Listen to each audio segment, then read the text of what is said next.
So this video is introducing two variable data sets and relations. So a relation, before we get into the variable set, means I have two values, whereas in one variable case we only had one list of information, one variable type. In the two variable cases, we have two variable types, so there's a list of two sets of information. A relation means there's a correspondence, there's a relationship, right, relation, between the two sets, right, the two elements in a set. But you don't have to use x and y, but we typically introduce things with x and y.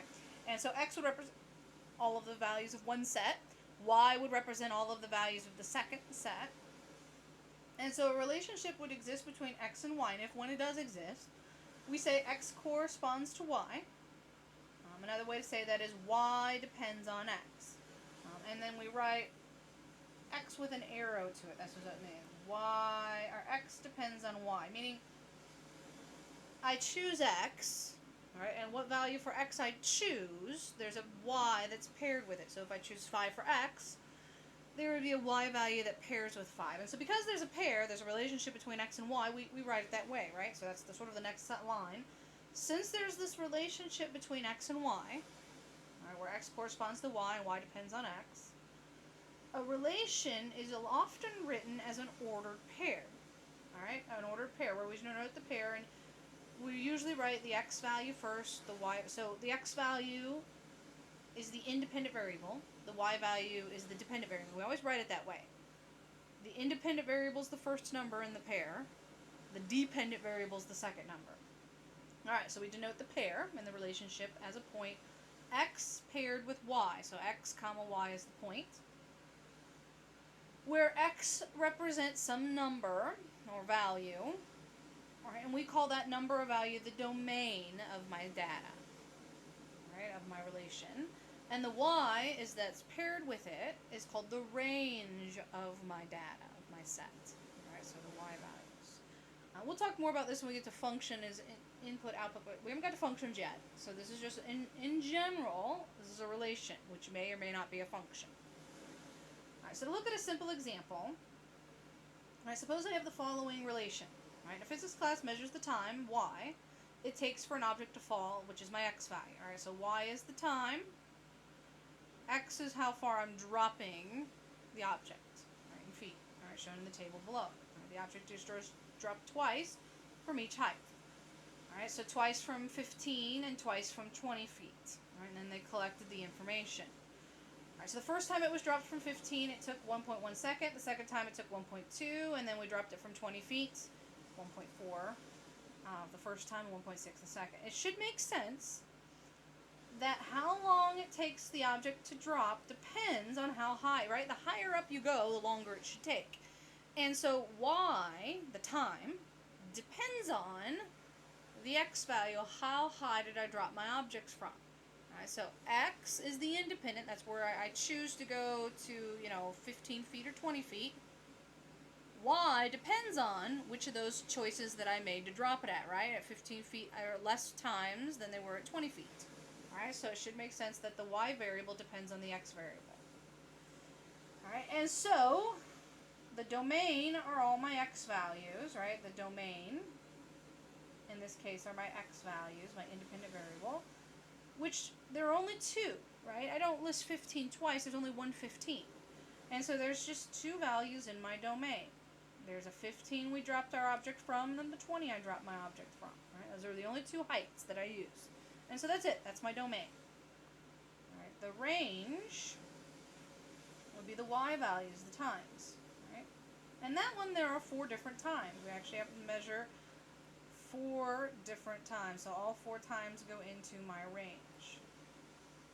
Alright, so the range were the times 1.1, 1.2, 1.4, and 1.6. Alright, and they were paired with either the 15 or the 20. Which is my next thing I'm going to do. I'm going to write my point. So the relation S, alright, and I want to write it as a ordered pair. So my relation S as the ordered pair, well, 15 was the x value paired with 1, 1. I also had 15 paired with 1.2. Right, then I had 20 paired with 1.4, and I had 20 paired with 1.6. and so again, in the pair, it was my x value, my y value. Remember, x was the height, and y was the time. All right, and that's how the point is. Height determined the time. So, again, my x value determined my y value. Right? Depending on which height I is, I got different times. And that's what a relation is if I have a set of data. All right, and we graph these. All right, a way to represent a pair is to graph them. Right, there's a relationship between my x and my y, and I can graph that relationship. And the graph can tell me, is it increasing, decreasing, is it moving along a straight line, is it moving along a curve? So graphs are helpful to just kind of get a feel for what our data is doing. Right, so again, hopefully you should, if this is a review, the xy plane is something you should be very familiar with, graphing in the xy plane. Also known as the Cartesian product, right, the rectangular coordinates. And I tend to use the xy plane, but it's our rectangular coordinate system. Right, the xy plane is basically two real number lines, all right? It's two real number lines where we've drawn them perpendicular to one another. Right, meaning they're cut across each other at a 90-degree angle. That's what it means to be perpendicular. All right, the horizontal line, all right, the horizontal is this flat line. Those are my x values. Those represent all my x values. Right, that's also known as the x-axis. The vertical line represents all of my y values. That's called the y-axis. And then there's quadrants. All right, this piece here is my quadrant 1. This piece here is quadrant 2, quadrant 3, quadrant 4. And we graph points in these quadrants. Quadrant 1 is the positive quadrant, meaning my x value is positive and my y value is positive. All right, I move positive x values, positive y values. In quadrant 2, my x values are negative, but my y values are still positive.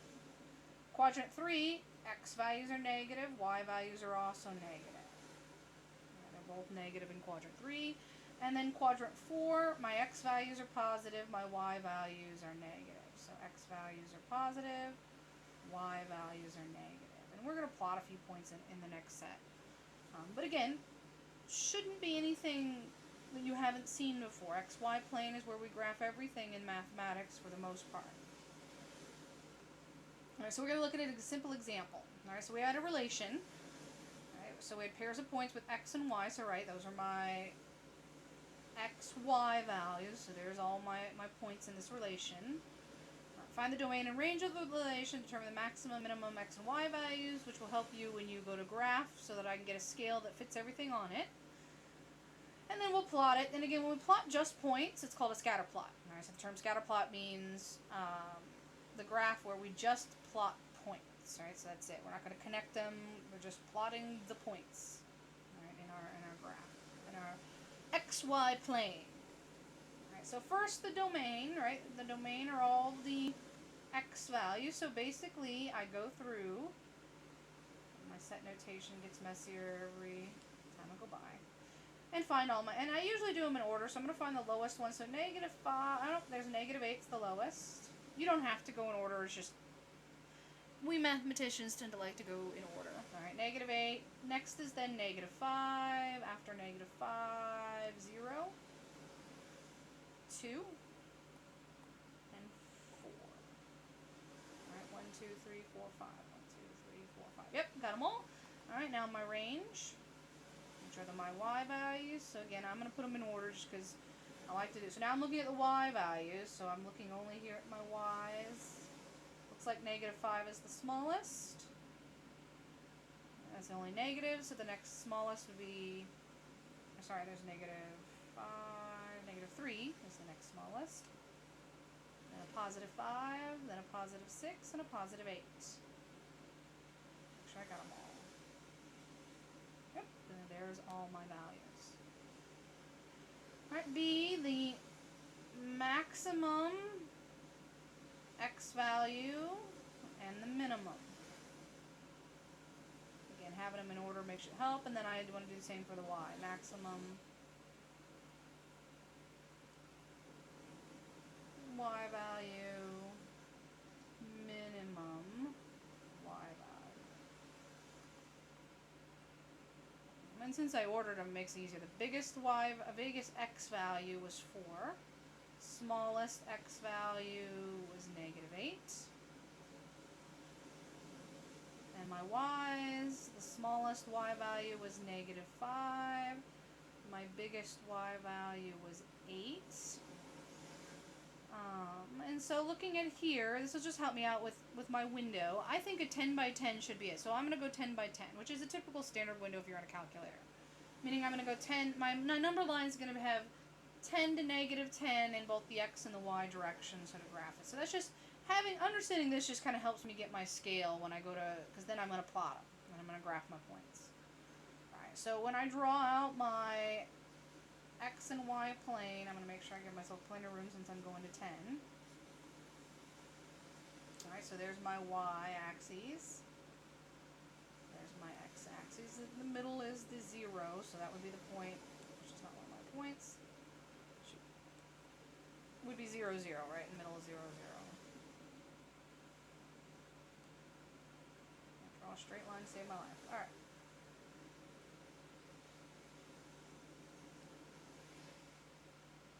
And then I'm just going to mark off 10. So I'm going to go 1, 2, 3, 4, 5, 6, 7, 8, 9, 10. So that goes up to 10. 1, 2, 3, 4, 5, 6, 7, 8, 9, 10. That goes down to -10. And then same thing in my x direction. 10. 1, 2, 3, 4, 5, 6, 7, 8, 9, 10. Alright, now I'm just going to plot my points. Alright, so I'm going to go up here and read my points. So my first point is at 2, 8. So remember, x, y. So x goes left to right. Y goes up and down. Okay, so if it's a positive number, I go right for the x value. If it's a negative number, I go left for the x value. And the y, if it's a positive number, I go up. And if it's a negative number, I go down. Alright, so 2, 8. So I got to go over 2 and up 8. So over 2 would put me here. And 8 would put me, 1, 2, 3, 4, 5, 6, 7, 8. I went to 9 instead of 8. So 2, 8 puts me there. There's my point 2, 8. Alright, then I do the same thing for my next point. So my next point was 4, -5. So I'm going to go over 4, down 5, right? 1, 2, 3, 4. So that puts me there, and then down in the -5. 1, 2, 3, 4, 5, -5, right? 1, 2, 3, 4. And so right here would be my point for -5. And then my next point, -8, 6. So -8, 6. So I'm going to go to the left, -8. So 1, 2, 3, 4, 5, 6, 7, 8, -8. But then up 6. 1, 2, 3, 4, 5, 6. Alright, so that puts me -8, 6. Alright, next one. Oops. Hit up too many times. Alright, so done with that, so 0, 5. Alright, so 0 means I'm not moving left or right. I'm staying at 0. So remember, 0 is right here. And so that means I'm not moving left or right on my x-axis. So that means I'm going to stay on my y-axis. So 0, 5 means I stay here, but then I go up 5. 1, 2, 3, 4, 5, and that's where we go when we have 0, 5. And if it was 5, 0, we didn't ask to do that one, it would be the opposite. I'd go over 5, 1, 2, 3, 4, 5, and this is where 5, 0 would be, because then I wouldn't go up and down at all. Alright, the last point, right? I believe there's just one more. I keep hitting up too many times. -5, so both of them are in the negative. So basically I had you graph one in each quadrant, and then one on one of my axes. Alright, so -5, -3, so first -5, so 1, 2, 3, 4, 5, so -5, and then -3 puts me here. So -5, -3. And so if you see, I had you graph one in each quadrant. And so this quadrant had both positive numbers, so quadrant 1. This quadrant had a -x, positive y. This quadrant, both of them were negative. And this quadrant had a positive x and a negative y. And then if I'm on an axis, and I didn't have you graph one, but suppose I have a point here, that would be the point 10, 0. Right, now it wasn't part of this particular problem, but if you have a 0 in your point, you should be landing on one of your axes. And we'll go into more detail about that later on, but that's just, again, all the different types. This is an example of graphing a scatter plot. Again, just plotting points. All right, we'll stop there. We'll pick up this set of notes in the next video.